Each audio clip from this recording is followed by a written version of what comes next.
வணக்கம் viewers, welcome to கருவேப்பிலை சமையல். இன்றைக்கி நம்ம என்ன பார்க்க போகிறோன்னா லஞ்ச் பாக்ஸ் ரெசிபி. அதாவது குழந்தைங்களுக்கு ஸ்பெஷலாகவும் அட் த சேம் டைம் நம்ம காத்தால டிஃபனும் சாப்பிட்டுக்கலாம். இதுக்கு நம்ம என்ன பண்ணணும், ஒரு பேன் வச்சுட்டு அரிசி மாவு தான் யூஸ் பண்ணி வெஜிடபிள்ஸ் யூஸ் பண்ணி ஒரு ரைஸ் கேக் பண்ண போகிறோம். ஸோ இதுக்கு முதல்ல நம்ம என்ன பண்ணணும்னா, தேங்காய் ஆப்ஷனல் தான். உங்களுக்கு பச்சை மிளகாய், இஞ்சி, சீரகத்தை மிக்சியில் பொடி பண்ணி வச்சுக்கோங்க. அப்போ தான் பசங்களாட்டம் யார் சாப்பிட்டாலும் பச்சை மிளகாய் அஃபெக்ட் ஆகாது, வாயில் மாட்டாது. பொடியாக அரைச்சிக்கணும். அரைச்சிட்டு இதை பண்ணணும். ஸோ இப்போ நம்ம என்ன பண்ண போகிறோம், இந்த ஷோ எங்கேருந்து வந்ததுன்னு எனக்கு தெரில. எப்போ பார்த்தாலும் ஷோ வருது. கொஞ்சம் ஒரு ஸ்பூன் எண்ணெய் விட்டால் போகிறோம். நான் கொஞ்சம் நிறையா உளுந்தெடுத்து, இது ஒரு ஹெல்த்தி ஆப்ஷனாக இருந்தால் நீங்கள் இன்னும் குழந்தைகளுக்கு தான் தரப்போகிறோம் அப்படின்னா, இதில் வேர்க்கடலை, முந்திரி, பிஸ்தா, பாதாம் எல்லாத்தையும் ஒரு கோஸாக பொடி பண்ணி இதில் ஆட் பண்ணிக்கலாம். ரொம்ப நல்லாயிருக்கும், க்ரன்ச்சியாக இருக்கும். அதே சமயத்தில் பசங்களுக்கும் இன்ட்ரெஸ்ட் இருக்கும் சாப்பிட்ணுன்னு. எண்ணெய் காஞ்செடுத்து, இப்போ எண்ணெய் காஞ்ச உடனே நம்ம என்ன பண்ண போகிறோம், கடுகு போடுறோம். இதில் என்ன விசேஷம் அப்படின்னா, இது ஆவியில் வேக வச்சு எடுக்கிறதுனால குழந்தைகளுக்கும் நல்லது, பெரியவாளுக்கும் நல்லது, எல்லாருக்குமே நல்லது.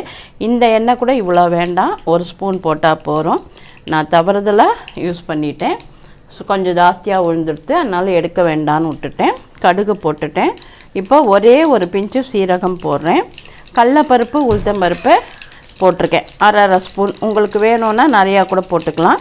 நான் கொஞ்சமாக தான் போடுறேன். இந்த டைமில் இதிலையே நீங்கள் எண்ணெயில் வேர்க்கடலை, முந்திரி, பிஸ்தா, பாதாம் எல்லாம் ரெண்டு போட்டு மிக்சியில் ஒன்றும் பாதியமாக ஓட்டி இதில் சேர்த்துருங்க.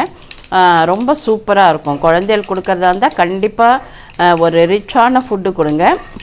இந்த வெரைட்டிலேயே நீங்கள் இதெல்லாம் வெல்லம், அது பேர் என்ன, பேரிச்சம்பழம், அத்திப்பழம், அதெல்லாம் யூஸ் பண்ணி இதே மெத்தடில் ஸ்வீட்டாகவும் பண்ணி தரலாம்.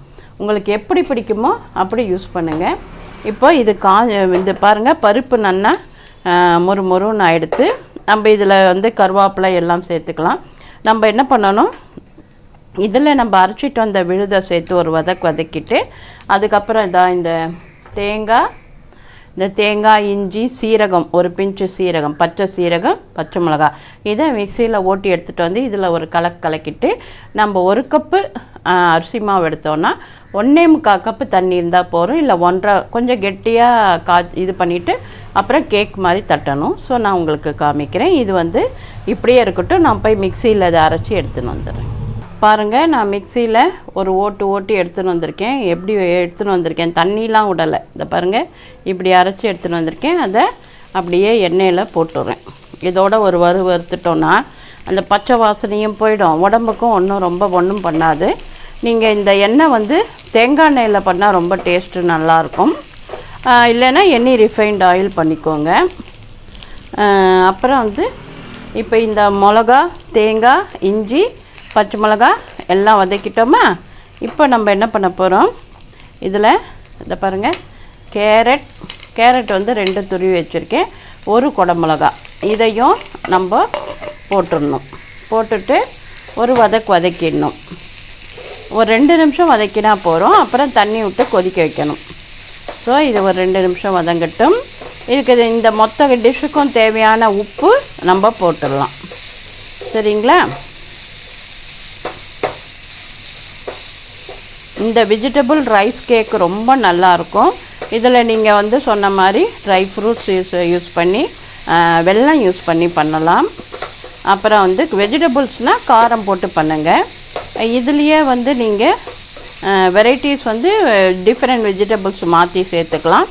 பீட்ரூட் போட்டுருந்தீங்க ரொம்ப பிங்காக அழகாக வரும். ஸோ அதுவும் போட்டுக்கலாம்.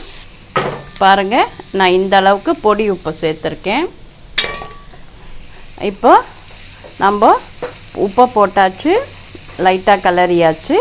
இப்போ தண்ணி ஊற்ற போகிறோம். எந்த பாத்திரத்தில் எடுத்துக்கிறோமோ மாவு, அந்த பாத்திரத்துலேயே தண்ணி அளவு எடுத்துக்கலாம். இப்போ பாருங்கள், நான் ஒரு தண்ணி ஊற்றிருக்கேன், ஒரு அரை தண்ணி ஊற்றிருக்கேன். சப்போஸ் உங்களுக்கு நல்லா கொதிக்கட்டும், அப்புறம் மாவை போட்டு கலருவோம். நீங்கள் மாவு ஒரு கப் எடுத்து வச்சுக்கோங்க. நீங்கள் மாவை ஃபுல்லாக டபக்கடின்னு கொட்டாமல் தண்ணி எவ்வளோ உரியுது அப்படின்னு பார்த்து போடுங்க. ரொம்ப திக்காக இருந்தால் கூட பரவாயில்ல, ஆவியில் தான் வேக வைக்க போகிறோம், அதனால் பயப்பட வேண்டாம். அப்படியே போடாமல் கொஞ்சம் கொஞ்சமாக போட்டு கரெக்டாக திக்காக வர மாதிரி.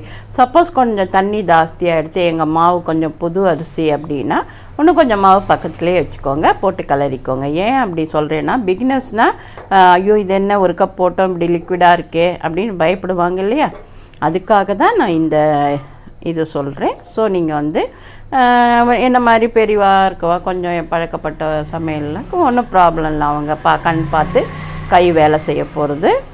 ஸோ இப்போ நம்ம என்ன பண்ணியிருக்கோம், தண்ணி வந்து 1.5 கப் போட்டிருக்கோம், நல்லா கொதி வரட்டும், தேவையான உப்பு போட்டுட்டோம். இப்போ எந்த பாத்திரத்தில் தண்ணி ஊற்றிடுவோமோ அதுலேயே அரிசி மாவு எடுத்துப்போம். வெறும் அரிசியை பச்சரிசியை அரைச்ச மாவு கடையில் ரெடிமேடாக கிடைக்கிது இல்லையா, அந்த மாவை போட்டிருக்கேன்.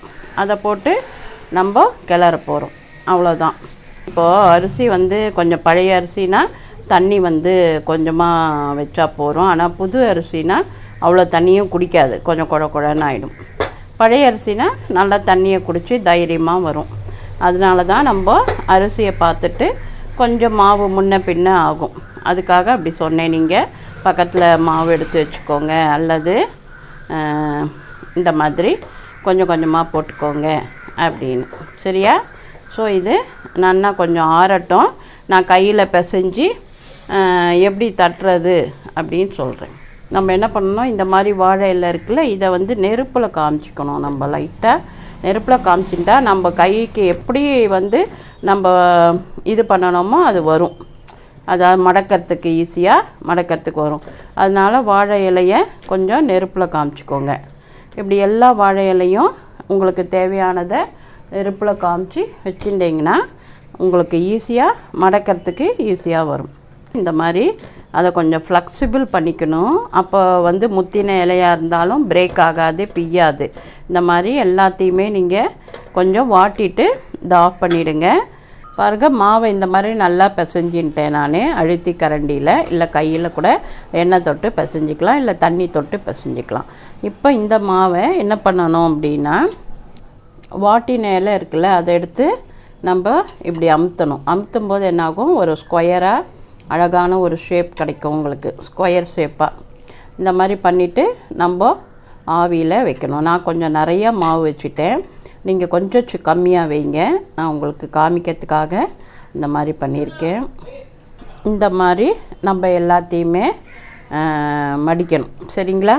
பாருங்கள், இந்த மாதிரி அழகாக சின்ன சின்னதாக, ஏன்னா குழந்தைகளுக்கு கோலியாக இருந்தால் பிடிக்கும், அதனால் இந்த மாதிரி பண்ணியிருக்கேன். அதுக்கப்புறம் வந்து நம்ம கேக் டைப் அதை வந்து நம்ம இந்த மாதிரி இலையில் மடித்து இப்படி வச்சிடுறோம். இது ஆவியில் 10 நிமிஷம் வேக வச்சு எடுத்தோன்னா சூப்பரான ரைஸ் கேக் ரெடி.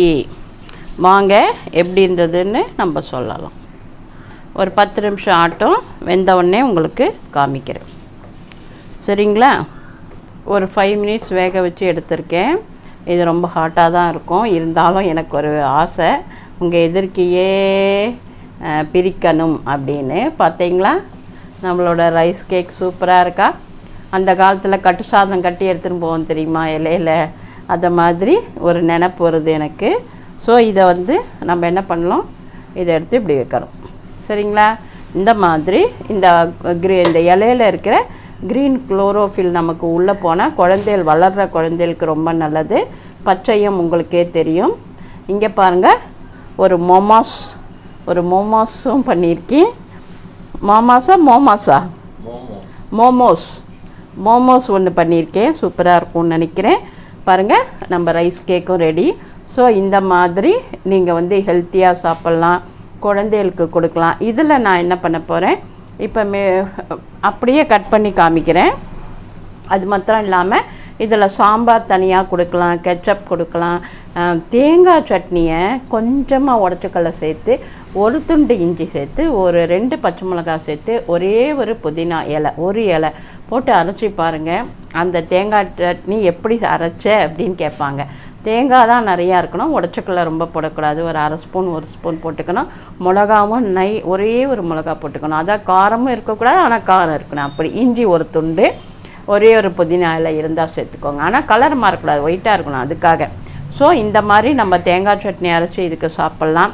குழந்தைகளுக்கு கொடுக்குறதா இருந்தால் சாம்பாரை சின்னதாக ஒரு கிண்ணியில் கொடுத்து இதை சாப்பிட சொல்லலாம். ஸோ நான் உங்களுக்கு இதை சாம்பாரோட ஸ்பூனில் எடுத்து எப்படி சாப்பிட்றதுன்னு காமிக்கிறேன். இதுக்கு நம்ம என்ன பண்ண போகிறோம், இதை பாருங்கள், இப்படி கட் பண்ணால் அழகாக சாப்பிட வரும். ஸோ இந்த மாதிரி நீங்கள் கட் பண்ணி சாப்பிட்டுக்கலாம். உங்களுக்கு சாம்பார் ஏதாவது மேலே போட்டு சாப்பிட்ணுன்னாலும் சட்னி, தேங்காய் சட்னி பெஸ்ட்டாக இருக்கும். நான் உங்களுக்கு இன்றைக்கி சாம்பார் தான் காமிக்க போகிறேன்.